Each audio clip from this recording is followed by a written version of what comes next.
વડોદરાની નવરચના સ્કૂલમાં ધમકીભર્યા ઈમેલ મોકલવા મામલે ખુલાસા। એનઆઈએના મોસ્ટ વોન્ટેડ મોપલ્લા લક્ષ્મણના ઈમેલ પરથી તમિલનાડુના ડીજીપીના પુત્રીના નામે ધમકી આપ્યાનો ખુલાસો। mail2tor.com નામના ડાર્ક વેબ પરથી ધમકીભર્યો ઈમેલ મોકલાયો હતો। ડ્રગ્સ કેસથી ધ્યાન હટાવવા બ્લાસ્ટની જરૂર છે તેવું ઈમેલમાં લખ્યું। ઈમેલ ક્યાંથી આવ્યો તેની પોલીસે તપાસ શરૂ કરી છે। સાબરકાંઠાના ખેડબ્રહ્મા શહેરમાં સતત બીજા દિવસે ગ્રાહકોના ખાતામાંથી એકાએક પૈસા ઉપડી ગયા। ખેડબ્રહ્મા શહેરમાં સેવિંગ ખાતામાંથી જાણ બહાર 5000 રૂપિયા ઉપડી જતા ખળભળાટ મચ્યો। બંને ખાતાધારકના મોબાઈલમાં ડેબિટનો મેસેજ આવતા ગ્રાહકોએ બેંકમાં તપાસ કરી। ખાતાધારકોએ બેંકમાં તપાસ કરતા જાણવા મળ્યું કે ખાતામાંથી અચાનક જ પૈસા ઉપડી ગયા હતા। ઓટીપી કે એપ્લિકેશન ડાઉનલોડ કે ઓનલાઈન સાઇટના ઉપયોગ વિના જ ખાતામાંથી પૈસા ઉપડી જતા ગ્રાહકોમાં ચિંતા વ્યાપી। 12 કલાકમાં ખેડબ્રહ્મામાં 2 ગ્રાહકોના ખાતામાંથી પૈસા ઉપડી જતા ગ્રાહકોમાં ફફડાટ ફેલાયો।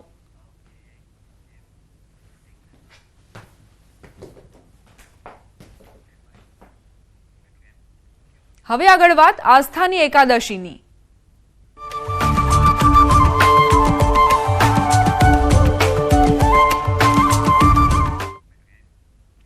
મંદિરમાં સામાન્ય રીતે દૂધ, પુષ્પ, મધ જેવી ચીજવસ્તુઓ ભક્તો દ્વારા ચડાવવામાં આવે છે, પરંતુ ક્યાંય તમે એવું જોયું છે જ્યાં ભગવાનને જીવતા કરચલા ચડાવવામાં આવતા હોય?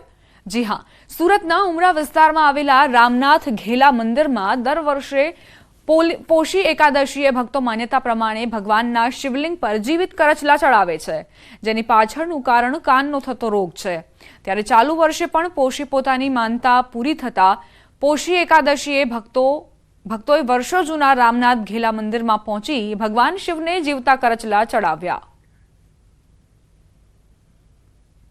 यहाँ पे करचला की मानता चढ़ाने के लिए आए हैं। ये दिन महीने का यही दिन होता है जहाँ पर ये करचला और महादेव को चढ़ते हैं, और इस मंदिर का बहुत बड़ा महिमा है, इसलिए लोग दूर दूर से बाहर मनोकामना पूरी करने के लिए आते हैं। बहुत ज़्यादा महत्वपूर्ण होता है ये दिन। हिसाबे अमे लोग अहींया आव्या हता के भाई चलो महिमा सूरतमां छे तो हवे पहली बार मैं 40 वर्ष त्यार पछी पहली बार हूँ अहींया गाड़ी आव्यो छुं। लोकोना कहेवा परथी करतला चढ़ाव्या छे, बहारथी लीधा छे करतला ने पछी अहींया मंदिरमां रामनाथ घेला महाराजने चढ़ाव्या राम भगवानने। કહેવાય છે કે ભગવાન રામ વનવાસ દરમિયાન અહીં રોકાયા હતા, જે બાદ તેમણે શિવલિંગ ઉત્પન્ન કરી પૂજા અર્ચના શરૂ કરી હતી। બાદમાં ભગવાન રામને પોતાના પિતા દશરથના અવસાનના સમાચાર મળ્યા હતા, જે બાદ ભગવાન રામે આ સ્થળે પિતાની તર્પણ વિધિ કરી હતી। આ તર્પણ વિધિ દરમિયાન બ્રાહ્મણ ન હોવાથી તેમણે સમુદ્રદેવને બ્રાહ્મણ તરીકે પ્રગટ થવા વિનંતી કરી હતી, જ્યાં સમુદ્રદેવ બ્રાહ્મણ રૂપે પ્રગટ થયા અને પૂજા કરી। આ દરમિયાન સમુદ્રના મોજાના કારણે ભગવાન શિવના શિવલિંગ પર અસંખ્ય જીવિત કરચલા આવી પડ્યા, જે અંગે ભગવાન રામને સમુદ્રદેવે કરચલા જેવા જીવનો ઉદ્ધાર કરવા વિનંતી કરી। ત્યારબાદ ભગવાન રામે કરચલાના સન્માન માટે વચન આપતા કહ્યું હતું કે આ તપોવન ભૂમિના શિવલિંગ પર પોષ એકાદશીએ કરચલા ચડાવવાથી ભક્તોની કાનની રસ્સી જેવા રોગ દૂર થશે। આ એક તાપીના તટ પર આવેલું શ્રી રામનાથ ઘેલા મહાદેવ મંદિર છે।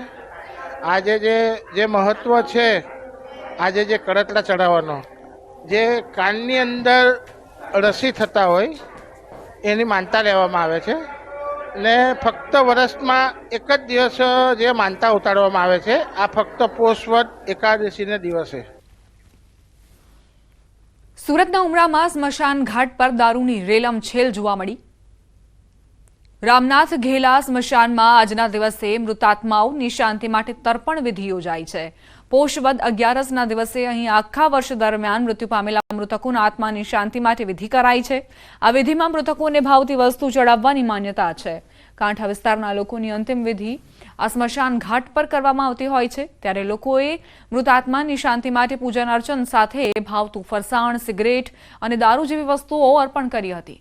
સ્મશાન ઘાટ પર દારૂ જેવી પ્રતિબંધિત વસ્તુઓ ચડાવવાની મનાઈ છે, પરંતુ કહેવાય છે ને, શ્રદ્ધા હોય તો પુરાવાની શું જરૂર। બસ આવું વિચારીને જ લોકો પણ તેમના પિતૃઓની તૃપ્તિ માટે વસ્તુઓ ચડાવે છે। મૃતકોને દારૂ, તમાકુ અને સિગરેટ જેવા વ્યસનો હોય તો તે પણ ચડાવે છે અને મૃતાત્માઓના મોક્ષની પ્રાર્થના કરે છે। આજના 11ના શુભ દિવસે અહીં રામનાથ ગેલાની જાત્રા ભરાય છે. આ 11ના દિવસે અહીં આજુબાજુના ગામના લોકો અહીં આવી તર્પણ વિધિ કરે છે અને પોતાના જે મૃતક